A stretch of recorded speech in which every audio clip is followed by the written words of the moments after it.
જે દિવસે ગાંધીનગર અમદાવાદમાં ખૂબ વરસાદ પડ્યો અને પડેલા ખાડામાં સામાન્ય માણસોએ ભારતીય જનતા પાર્ટીનો ઝંડો મૂક્યો એ દિવસે અમે કહ્યું હતું કે પાટનગરથી સત્તાને નામ એક સંદેશ નીકળ્યો છે. સત્તા જો એને સંદેશ માનીને સામાન્ય માણસોનો ફીડબેક માનીને એને સુધારશે તો કદાચ આવનારા સમયમાં ભારતીય જનતા પાર્ટીને પણ ફાયદો મળી શકે છે. પણ જો સત્તા એને ફીડબેક કે સંદેશ ન જોતા માત્ર એમની ટીકા ટિપ્પણી કે એમની સામે ઉઠેલા અવાજની જેમ જુએ છે તો પછી સત્તાને પોતાના સર્વોચ્ચ સ્થાન પરથી નીચે આવતા કોઈ રોકી શકે એમ નથી. નમસ્કાર, આપની સાથે હું દેવાંશી.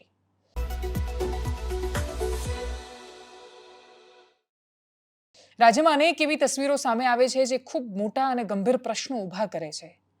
એ ઊભા થતા ખૂબ મહત્વના અને ગંભીર પ્રશ્નોને સત્તા કેવી રીતે લે છે તેનો જવાબ એ છે કે માત્ર નેતાઓ નહીં પણ બ્યુરોક્રેસી અથવા સામાન્ય માણસો સાથે જોડાયેલા લોકો પણ એવું જવાબ આપવા માંડ્યા છે કે આ અમને બદનામ કરવા માટે થઈ રહ્યું છે. એટલે અમદાવાદ પોલીસના નામ પર જે વિડીયો કાં તો મહેસાણાના સાંથલ પોલીસ સ્ટેશનના વિસ્તારનો હોય, 2 વર્ષ જૂનો હોય અને વાયરલ થાય અને જો અમદાવાદ પોલીસ ટ્વિટર પર એવું લખે કે અમને બદનામ કરવા માટે આ થઈ રહ્યું છે તો પોલીસને બદનામ કરવા માટે કોઈએ કશું કરવાની જરૂર જ નથી. પોલીસ ઘણીવાર પોતાના વર્તનના કારણે બદનામ થયેલી છે. પોલીસ એટલું અદ્ભુત અને સારું કામ ઘણી જગ્યાએ કરે છે જ્યાં સામાન્ય માણસને એટલે ખાસ તો પરીક્ષા આપવા માટે નીકળેલા ઉમેદવારોને મદદ કરવાની વાત હોય, સાવ નિરાધાર લાગતા માતા પિતાને સુરતની પોલીસ આશ્રય આપતી હોય, પૂરની વચ્ચે ફસાયેલા માણસોને પણ જ્યારે એનડીઆરએફ કે એસડીઆરએફ નથી પહોંચતા ત્યારે પોતાના ખભા પર બેસાડીને બહાર કાઢતા પોલીસના કોન્સ્ટેબલ અને જવાનોને જોયા છે. પણ સાથે સાથે પોલીસનો બીજો ચહેરો કે અમદાવાદના એસપી રિંગ રોડ પર એક કપલ આવતું હોય અને પછી એને પકડીને પોલીસ એનો તોડ કરે અથવા એક પોલીસ ઇન્સ્પેક્ટરની પીઆઈની એવી ફરિયાદ આવે કે જેમાં એક સામાન્ય માણસ અમારા ત્યાં આવીને એવું કહે કે મારા 92 લાખ રૂપિયા ખાઈ ગયા પીઆઈ અને ફરિયાદ કરે 2 વર્ષ થાય ને કશું જ ન થાય તો પોલીસને બદનામ કરવા માટે કોઈ સમાચારની જરૂર જ નથી. પોલીસને બદનામ કે સારું બંનેમાંથી કોઈ જ નથી કરી શકતું. એ પોલીસ મોટાભાગે પોતાની જાતે કરે છે. પોલીસ એ એવું અંગ છે આપણા વહીવટનું કે જે પ્રજાની સાથે સીધો વ્યવહાર કરે છે. પોલીસ જ માત્ર કરપ્ટ છે કે પોલીસ જ ખરાબ છે એવું નથી. પોલીસનો સીધો વ્યવહાર થાય છે સામાન્ય માણસની સાથે અને એટલે જ માણસના મનમાં એક છબી બને છે. ગાંધીનગરના સચિવાલયમાં પોલીસ કરતાં લાખ ગણો ભ્રષ્ટાચાર થતો હોવા છતાં પણ એના માટેની ખરાબ છબી સામાન્ય માણસના મનમાં એટલે નથી કેમ કે એનું સીધું ત્યાં ઇન્વોલ્વમેન્ટ નથી. બીજું સૌથી મોટી એક થિયરી મને ગુજરાત રાજ્યની પોલીસના એક અધિકારીએ સમજાવી હતી કે પોલીસ શું કામ બદનામ છે. કેમ કે પોલીસ અહીંયા મોટા ભાગે બંને જગ્યાએ એમાં એને માણસની સાથે ડીલ કરવાનું હોય છે અને વચ્ચે છે એ કોઈ એસેટ નથી હોતો, એ પણ માણસ હોય છે. એટલે કોઈની સામે ફરિયાદ કરે, તમે આનું સાંભળો તો આ દુઃખી થાય, આનું સાંભળો તો આ દુઃખી થાય ને તમારી સામે કોઈને કોઈ રીતે વાતો ફેલાવે, જ્યારે ત્યાં મોટાભાગે જમીન સાથે ડીલ કરવાની હોય છે. એટલે જમીન બોલી નથી શકતી, એ તો ખુશ, લેવાવાળો ને વેચવાવાળો બંને ખુશ, જમીનનો પોતાનો કોઈ અવાજ નથી હોતો. અહીંયા જમીન નથી હોતી, અહીંયા માણસો હોય છે ઉદાહરણ તરીકે. અને એટલે જ જ્યારે કોઈ એસેટ વચ્ચે નથી હોતો ત્યારે એની છબી વધારે ખરાબ થતી હોય છે. પણ ધૂમિલ થતી છબીને ગુજરાત રાજ્યની પોલીસ હોય કે સરકાર કેવી રીતે બચાવી શકે છે તો જવાબ માત્ર સરળ છે, સારા કામ કરીને. એવા કામ કરીને એટલે જેટલો સમય રાજ્યની સરકાર સ્પષ્ટતાઓ આપવામાં આપી રહી છે એનાથી અડધો સમય પણ જો એમણે એ મુદ્દાઓને સોલ્વ કરવામાં વાપર્યો હોત તો કદાચ રાજ્યની તસવીર અલગ હોત. રાજકોટ અગ્નિકાંડના પીડિતોને 1.5 મહિના સુધી સરકારે યાદ નહોતા કર્યા અને સરકારે જ્યારે યાદ કર્યા ત્યારે એટલું બધું મોડું થયું. એના પછી પણ એ લોકો રાજ્યના મુખ્યમંત્રીને મળવા માટે પહોંચ્યા અને મળ્યા પછી મુખ્યમંત્રીએ શું કર્યું? તેમણે કહ્યું કે અમારી સાથે જ્યારે વાત કરવામાં આવી ત્યારે અમને વ્યવસ્થિત સાંભળવામાં ન આવ્યા. એ પીડિતોએ રાજકોટમાં કોંગ્રેસના નેતા જિગ્નેશ મેવાણીની સાથે પત્રકાર પરિષદ કરી. જિગ્નેશ મેવાણી સહિતના લોકોએ ઘોષણા કરી છે કે 1 થી 15 તારીખ સુધી અમે ન્યાય યાત્રા કરીશું ને એની અંદર રાહુલ ગાંધી પણ ગુજરાત આવી શકે છે. અલગ અલગ મુદ્દાઓ એમણે એક સાથે આવરી લીધા છે.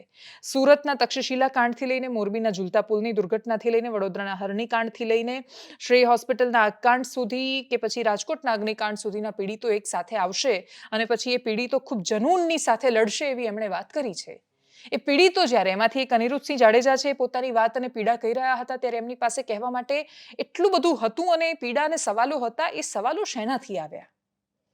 નેતા માટે એવું કહેવાય કવિ કલાપીની ગ્રામ્ય માતા નામે એક રચના છે અને જેમાં એક લાઈન આવે છે કે કાં તો દયાહીન થયો નૃપ, કાં તો રસહીન થઈ ધરા, બાકી ન થાય આવું. એટલે જેની આંખોમાંથી કરુણા વહેવી જોઈએ, જેના શબ્દોમાં એટલી લાગણી હોવી જોઈએ કે પોતાના વાલ સોયા ગુમાવીને એ લોકો તમારી સામે પહોંચ્યા છે, તમે એમની સાથે સારી રીતે વાત તો કરો. એમનું કહેવું છે કે એમનું અપમાન થાય એ રીતે એમની સાથે વાત કરવામાં આવી, એમની સાથે ઊંચા અવાજે વાત કરવામાં આવી.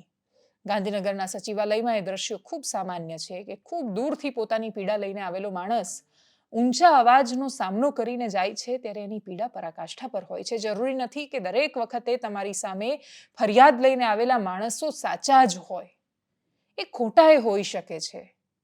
ગાંધીનગરમાં મંત્રીઓ સતત બેસે, એમની આગળ કોઈ પણ માણસ આવે, એ માણસો પણ કદાચ એમની આગળ ઊંચા અવાજે વાત કરીને જાય, પણ એ ક્યાં જશે એનું ક્યારે તમે વિચાર કરો છો? નેતા શું કામ એ લોકોની જગ્યાએ પોતાની જાતને નથી મૂકી શકતા? એનું કારણ એ છે કે એમને ખબર જ નથી કે સામાન્ય માણસ હોવું એટલે શું. એમને ખબર જ નથી કે મધ્યમ વર્ગ છે એ કઈ પરિસ્થિતિમાંથી પસાર થતો હશે.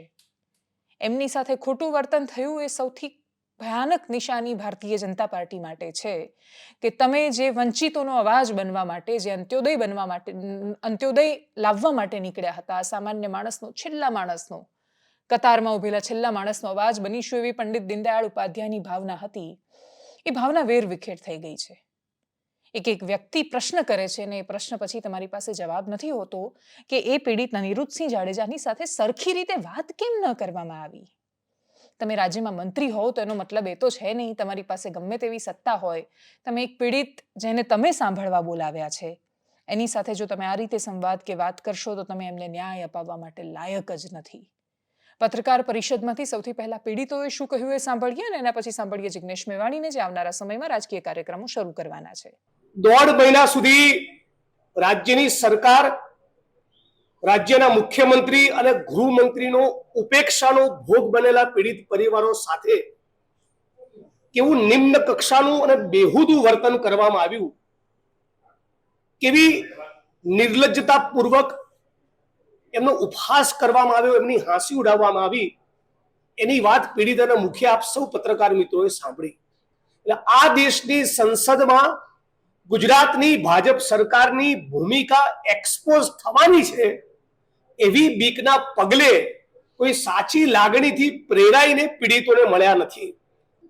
એક પછી એક શહેરો એટલે મોરબીથી શરૂ કરીને ટંકારા, ટંકારાથી અહીંયા રાજકોટ અને રાજકોટથી ચોટીલા, ચોટીલાથી સાયલા, સાયલાથી સુરેન્દ્રનગર, સુરેન્દ્રનગરથી વિરમગામ અને વિરમગામથી સાણંદથી અમદાવાદ સુધીની એક યાત્રા 15મી ઓગસ્ટે ગુજરાતમાં એક મહાધ્વજવંદનનો કાર્યક્રમ થશે. કારણ કે ગુજરાતના લોકોની એક જુદા પ્રકારની ન્યાયના જંગની લડાઈ, આઝાદીની લડાઈએ 15મી ઓગસ્ટે અમે મહાધ્વજવંદનનો કાર્યક્રમ કરશું.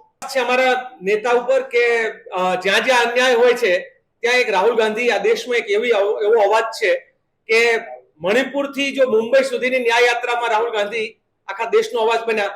મને પોતાને પણ વિશ્વાસ છે કે એ આમંત્રણ આપવાની જરૂર નહીં પડે, સામેથી એમ કહેશે કે આવી કોઈ ન્યાય યાત્રા હોય તો હું એનો હિસ્સો બનીશ. એ રાહુલ ગાંધી આવશે એવું મને ખાતરી છે. આ રાજકોટ બંધ કર્યું તેથી ભાજપ વાળાએ પોલીસ પર દબાણ કરી અને તમામને ફોન કરાયા, પીએસઆઈ ના, પોલીસ વાળાને, કે અહીંયા નો જાતા, અહીંયા નો જાતા. શું કામ ભાઈ નો જાતા? કોઈ તમારા બાપની બીક લાગે છે અમને? અને તમે કેમ ફોન? તમારામાં તાકાત હોય તો હું અનિરુદ્ધસિંહ પી જાડેજા, ગામ ખાખરા, તાલુકો ધ્રોલ ને જિલ્લો જામનગર, મારા નંબર છે 99412538, મને ડાયરેક્ટ ફોન કરો. તો અમને કાલે મુખ્યમંત્રી આવાસે બોલાવવામાં આવ્યા હતા કે તમે ત્યાં આવો અને અમે તમને મળીએ. તો હું એટલું કહેવા માંગુ છું કે જ્યારે આ ટીઆરપી ગેમ ઝોનની ઘટના બની એના ત્રીજા દિવસે કે બીજા દિવસે આપણા રાજ્યના ગૃહમંત્રી અને રાજ્યના મુખ્યમંત્રી કે જે અહીંયા આટો મારવા આવ્યા હતા તો પીડિત પરિવારોને કેમ ન મળ્યા, હું એમ કહું છું. અને જ્યારે આ મહિનો ઘટનાની 1 મહિનો થઈ ગયો, જ્યારે અમારે રોડ ઉપર પત્રિકા લઈને વેચવા જવું પડે, અમારે 3 દિવસના આંદોલન કરવા પડે અને અમારે કમિશનર કચેરીનો ઘેરાવ કરવો પડે, ત્યારે ક્યાં ગઈ હતી આ સરકાર? મુદ્દા એને આપણે આવેદન પત્ર ટૂંકમાં મારી પાસે જે છે એમાં 10 જણાનું સાઇન કરેલું છે, 10 જણાની સાઇન કરેલી છે. 10 પરિવાર થ્રુ આખો લેટર આપેલો હતો. એમાં હર્ષ સિંઘવી અને સીએમ સાહેબ બેયને આ વસ્તુ આપણે વચાવી, બેયને એક કોપી આપી, અહીંયા આપીને જ આવ્યા છીએ. 12 મુદ્દા અમે કહીને તો અમારા માટે આ હોનાના છે કે આ ખાલી 12 મુદ્દા અમને કરી દઈએ ને તો અમને અહીંયા ધરો કે આ વસ્તુમાં અમને ન્યાય મળી જશે. 12 મુદ્દાની જ માંગણી હતી, બીજી કઈ. અને આમાં એક ખોટી માંગણી નથી અમારી કે નો બને એવી, એમ કે સરકારશ્રી દ્વારા આ વસ્તુ શક્ય નથી કે અમે જે માંગણી કરી એ પૂરી કરી શકે. પછી વાત એકબીજા હવે બધી વાત રાખી એટલે હું ઊભો થઈને વાત કરી મેં કે સાહેબ એક ભાઈ હતા મારા મોરબીના, એને વાત કરી કે સાહેબ આમાં તો ઝાઝા જણા છે આમાં ગેમ ઝોનમાં, આ 28 કેમ બતાવે? તો ઓલા સાઈડમાં બેઠા હતા એને સાહેબે કીધું આ ગૃહમંત્રીએ એ કે તમારી પાસે સબૂત શું છે? બરાબર, ઓલા ભાઈને કે એટલે હું બેઠો થઈને કીધું કે સાહેબ હું ત્યાં રોજ જતો હતો ને ત્યાં કેટલા દિવસથી આવા બનાવ બનતા, 3-4 ફેરા આગ લાગી કોઈ ધ્યાન ન દીધું, 5-6 ફેરા આ 4-5 મહિનાથી 4-5 ના હાથ ભાંગી ગયા તોય કઈ ધ્યાન ન દીધું ને આ 1.5 મહિનાથી વેલ્ડિંગ કામ ચાલુ હતું, બરાબર, ત્યાં પાસે ડીઝલ ને પેટ્રોલ ના ટેન્ક પડ્યા હતા અને થર્મોકોલ ના થપ્પા પડ્યા હતા, વેલ્ડિંગ કામમાં આગ લાગીને તાત્કાલિક બ્લાસ્ટ થયો, બરાબર. ને જો આવું બનાવ ન બનાવ ને ખોટું ન કર્યું તો રાતે હું કામ ભેગું કર્યું? તો મને કે તમે બેસી જાવ કે તમારે વાત નથી કરવી, તો વાત નથી કરવી તો અમને તેડાવ્યા શું કામ? જો આવનારા સમયમાં ભારતીય જનતા પાર્ટી, એમના નેતા, રાજ્યની સરકાર, મંત્રી કે મુખ્યમંત્રી કોઈને પણ એવું લાગવાનું હોય કે વિપક્ષ ગુજરાતને બદનામ કરી રહ્યું છે અથવા વિપક્ષ કશું ખોટું કરી રહ્યું છે, તો એમની પાસે સૌથી મોટો અવસર છે કે આ બધા યાત્રાને બધું શરૂ કરે અને રાહુલ ગાંધી આવે ને પછી એ પોલિટિક્સ કરે ગુજરાત પર કે ગુજરાતની પીડા પર, એની પહેલા તમે ન્યાય આપી દો. સવાલ ન્યાયનો જ તો છે. એ પીડિતોની સાથે એવું વર્તન કરો કે જેથી એક પણ પીડિત જાય જ નહીં ત્યાં, એમની સાથે એટલું સારી રીતે સંવાદ સાધો, જાહેરાતો કરો ને કહી દો કે અમે તમને ન્યાય આપ્યો. છાતી ઠોકીને તમે આવીને એવું કહી શકો કે અમે ન્યાય આપ્યો, એવું વર્તન કેમ નથી થતું? કેમ તમે આંખોમાં આંખો નાખીને નથી કહી શકતા પીડિતોને કે અમે છીએ જે તમને ન્યાય આપીશું અને ન્યાય આપી રહ્યા છીએ? તો જો વિપક્ષની રાજનીતિ નકારાત્મક છે, ખોટી છે અને પીડા પર થઈ રહી છે, તો એ પીડા ઊભી ન થવા દો. દેશમાં શું થઈ રહ્યું છે? બાય ઇલેક્શનના જે રિઝલ્ટ આવ્યા, વિપક્ષ આના પર ખૂબ ખુશ પણ થઈ રહ્યું છે, કેમ કે 13 બેઠકો પર પેટા ચૂંટણી હતી, 7 રાજ્ય હતા અને 13માંથી 10 બેઠક ઇન્ડિયા જીત્યું છે, ગઠબંધન જીત્યું છે ઇન્ડિયાનું, અને કોંગ્રેસ, ટીએમસી, ડીએમકે સહિતના પક્ષો, કોંગ્રેસ એમાંથી 4 બેઠક જીતી, તૃણમૂલ કોંગ્રેસ 4 બેઠક પર જીત્યું, આમ આદમી પાર્ટી પંજાબની જલંધર 1 બેઠક અને ડીએમકેનો 1 બેઠક પર વિજય થયો છે. બિહારની 1 બેઠક પર ઇન્ડિપેન્ડન્ટ એટલે કે અપક્ષના ધારાસભ્યનો વિજય થયો છે. ભારતીય જનતા પાર્ટી જે બેઠક 2 જીતી એમાંથી 1 હિમાચલ પ્રદેશમાંથી, 1 મધ્યપ્રદેશમાંથી છે. એમપીની બેઠક 3000 વોટથી ભારતીય જનતા પાર્ટી માંડ જીતી શકી છે. હમીરપુરની બેઠક હિમાચલ પ્રદેશની, એ પણ 1571ની આજુબાજુથી જીતી છે. કોંગ્રેસ કે બાકીના લોકો કેટલા માર્જિનથી જીત્યા એનો આંકડો ખબર નથી, પણ કદાચ ક્લોઝ માર્જિન પણ હોઈ શકે છે. ભારતીય જનતા પાર્ટી 1500 વોટથી જીતી કે 3000 વોટથી ફરક નથી પડતો, 2 બેઠક ભાજપ જીતી છે. પ્રશ્ન એ છે કે બાય ઇલેક્શનમાં જે બેઠક એક હારી, જેની સૌથી વધારે કોંગ્રેસે ચર્ચા કરી છે સોશિયલ મીડિયા પર, એ છે બદ્રીનાથની બેઠક. એક આખી લાંબી યાદી છે કે જે કોંગ્રેસ વારંવાર એના પર ફોકસ કરીને પ્રશ્ન પૂછી રહ્યું છે કે ભારતીય જનતા પાર્ટી જે ધર્મનો સૌથી મોટો મુદ્દો લઈને નીકળે છે, બધા ધાર્મિક સ્થાનોમાં શું કામ હારે છે? ગુજરાતમાં ઉદાહરણ તરીકે અનેક દેવસ્થાનો છે, એમાંથી આપણે ઉત્તર અને સૌરાષ્ટ્રની વાત કરીએ તો અંબાજી દેવસ્થાન ખૂબ મહત્વનું સ્થાન છે, એ દાંતામાં આવે છે અને દાંતા વિધાનસભા ભારતીય જનતા પાર્ટી ખાસા વર્ષોથી નથી જીતી શકી. ગીર સોમનાથમાં વેરાવળના ધારાસભ્ય વિમલ ચુડાસમા છે, ખૂબ વર્ષોથી કોંગ્રેસમાં છે અને વર્ષોથી ભારતીય જનતા પાર્ટી ત્યાં નથી જીતી શકી.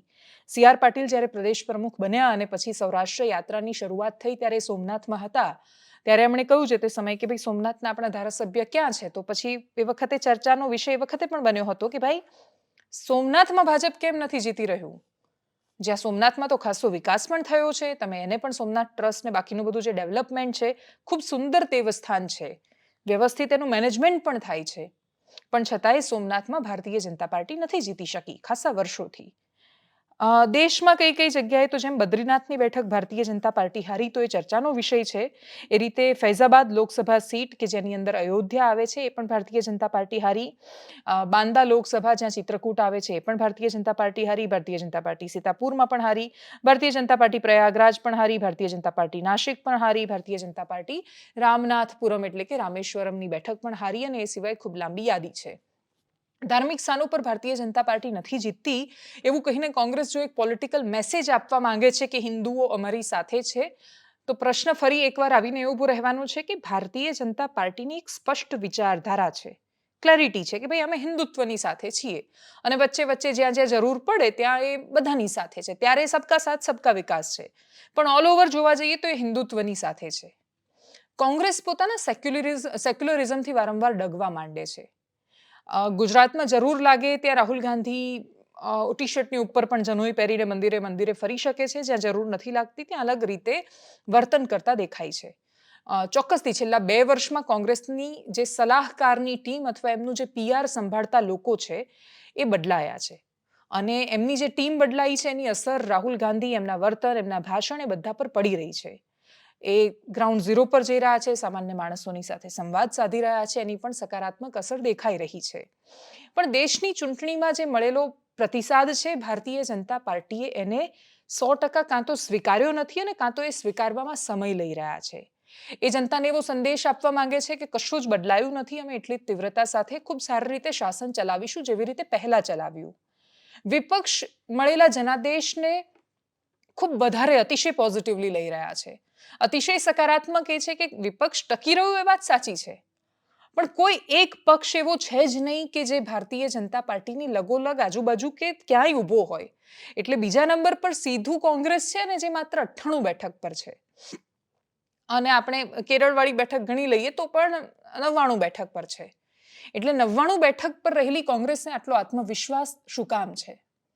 એનું કારણ એ છે કે મોટા ભાગના એવા લોકો કે જે કદાચ ભારતીય જનતા પાર્ટી આજે સ્વીકારે કે ન સ્વીકારે, જે લોકોએ ફીડબેક આપવાની જગ્યાએ એની અંદર એ પત્રકારો આવી જાય છે, એજન્સીઝ આવી જાય છે, મીડિયા ચેનલ્સ આવી જાય છે, સમુદાયો એવા આવી જાય છે કે જેમણે ભારતીય જનતા પાર્ટીને એક ભ્રમણામાં રાખી.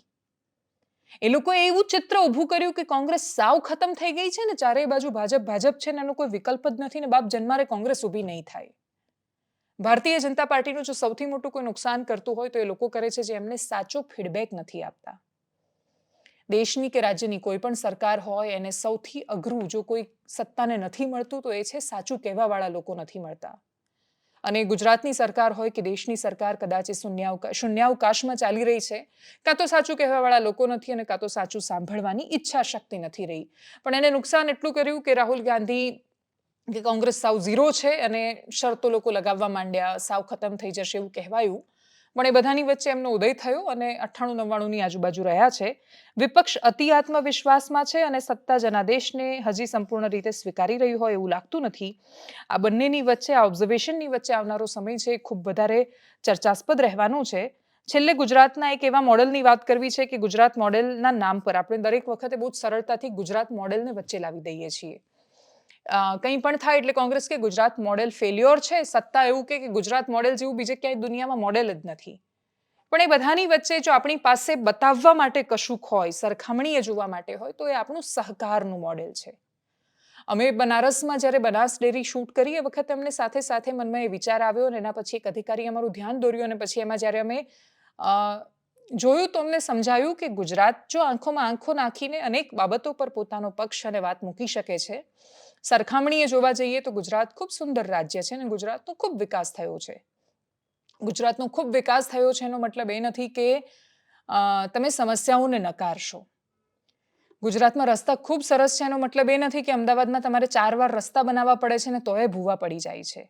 ગુજરાતમાં ખૂબ સરસ વિકાસ થયો છે એનો મતલબ બિલકુલ એ નથી કે બનાસકાંઠાના દાંતાના જંગલોમાં રહેતા આદિવાસી હોય કે પછી ડેડિયાપાડાની આજુબાજુ જીવન જીવતા માણસો કે જે લોકોની હાલત ખરાબ છે. એટલે અમે ઈરડા નામની છોકરીને મળ્યા સેમ્બલ પાની પાસે, તો એ છોકરીની પાસે યુનિફોર્મ પોતાના 2 જોડી સિવાય કપડાં નથી બીજા કે જે પહેરીને બહાર જઈ શકે.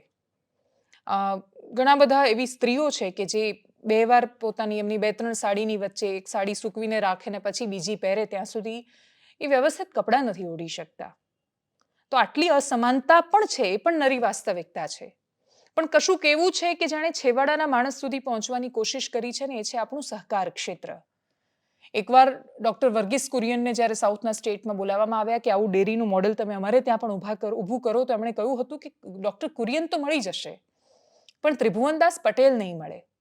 એવા અનેક માણસો રહ્યા દરેક જિલ્લામાં, અનેક અલગ અલગ માણસો છે. એટલે મહેસાણામાં માનસિંહભાઈ ચૌધરી હોય કે પછી બનાસકાંઠાના ગલબા કાકા હોય કે આણંદના ત્રિભુવનભાઈ પટેલ, અનેક માણસોએ જે સાહસ શરૂ કર્યું એ સહકારની પેટર્ન તમે સમજો તો તમને ખબર પડે કે પશુપાલક છે એ જ્યારે પોતાનું છોટું દૂધ વેચે છે તો ખાલી દૂધ વેચી શકે છે, પણ બધા ભેગા થઈને ગામની એક મંડળી બનાવે છે. મંડળીઓ ભેગી થઈને ડેરીની એક સત્તા નક્કી કરે છે ને એક ડેરી બને છે. ભેગું થાય ત્યારે શું થઈ શકે, એટલે એકતાનું મહત્વ એ આપણને સહકાર ક્ષેત્ર શીખવે છે. એટલે જ્યારે જ્યારે ગુજરાત મોડેલની વાત આવે અને ગુજરાતનું કશું કહેવું, કે મને એવું લાગે કે આટલી બધી જ વાતો કર્યા પછી છેલ્લે મારે તમને કહેવું છે કે આપણી પાસે ગુજરાતની પાસે કશું કહેવું છે કે જે આપણે આંખોમાં આંખો નાખીને કહી શકીએ છીએ કે આવું અદ્ભુત આખા દેશમાં બીજું કોઈ રાજ્ય ઊભું ન કરી શક્યું, કેમ કે એ વખતે એવો દ્રષ્ટિકોણ રાખનારા કે દૂરનું જોઈ શકે એવા લોકો એમને ન મળ્યા. એમાંથી એક સહકાર ક્ષેત્ર છે. એની પેટર્ન શું છે? તો ગામડાના પશુપાલકો સાથેથી દૂધ ભેગું કરીને લેવામાં આવે, એ ભેગું થયેલું દૂધ મંડળીમાં જાય, મંડળીમાંથી જે તે સેન્ટર પર ને પછી એ ડેરીમાં આવે અને ડેરી એની અલગ અલગ પ્રોડક્ટ્સ બનાવે. આપણને એવું લાગે કે અમૂલની આણંદની ડેરી છે કે મહેસાણાની ડેરી છે કે પંચમહાલની પંચામૃત છે કે બનાસકાંઠાની બનાસ છે, આ બધી ડેરી ભેગી થઈને કરોડોનો નફો કરે છે. તો એ બધા રૂપિયા બધા નેતાઓ અને મંડળીના અધિકારીઓ જ લઈ જાય છે. નેતાઓ ચોક્કસથી એનો એક હિસ્સો લઈ જાય છે, તમે એને નકારી નહીં શકો.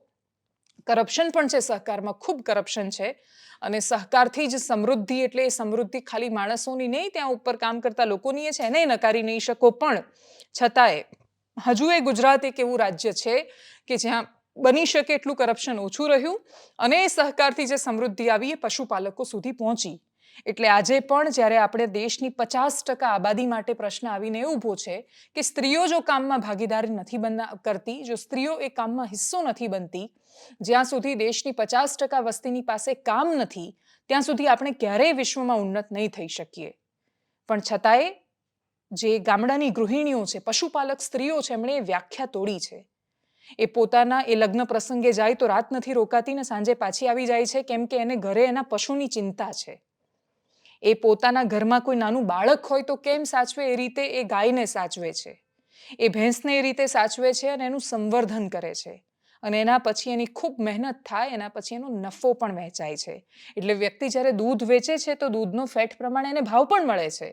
પણ એના પછી એ દૂધને બધું ભેગું કર્યા પછી કંપનીએ એના પેંડા બનાવ્યા અને આઈસ્ક્રીમ બનાવીને કંઈ પણ ખાધું તો એનો જે નફો મળ્યો એ નફો પણ છેલ્લે વહેંચાય છે. એ નફો પણ મંડળીઓમાં જાય છે અને મંડળી થકી પશુપાલકના બેંકના અકાઉન્ટમાં જાય છે.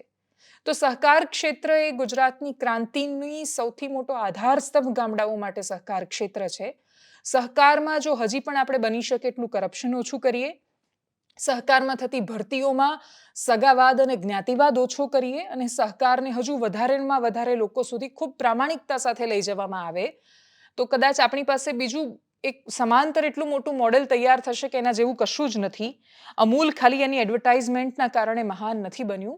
અમૂલ કે બાકી આ દેશની આટલી મોટી વિશાળ જે કંપની આખી ઊભી થઈ સહકાર ક્ષેત્રની, એ આ રાજ્યના એકદમ છેવાડાના ખૂણે ખૂણાના માણસોની મહેનત થકી પહોંચી છે. અને પછી એનું બ્રાન્ડિંગ થયું, પેકેજિંગ થયું, ડૉક્ટર કુરિયન જેવો આપણને સપોર્ટ મળ્યો અને પછી આજે આપણી પાસે ઘણી બધી ગાથાઓ છે કહેવા માટે.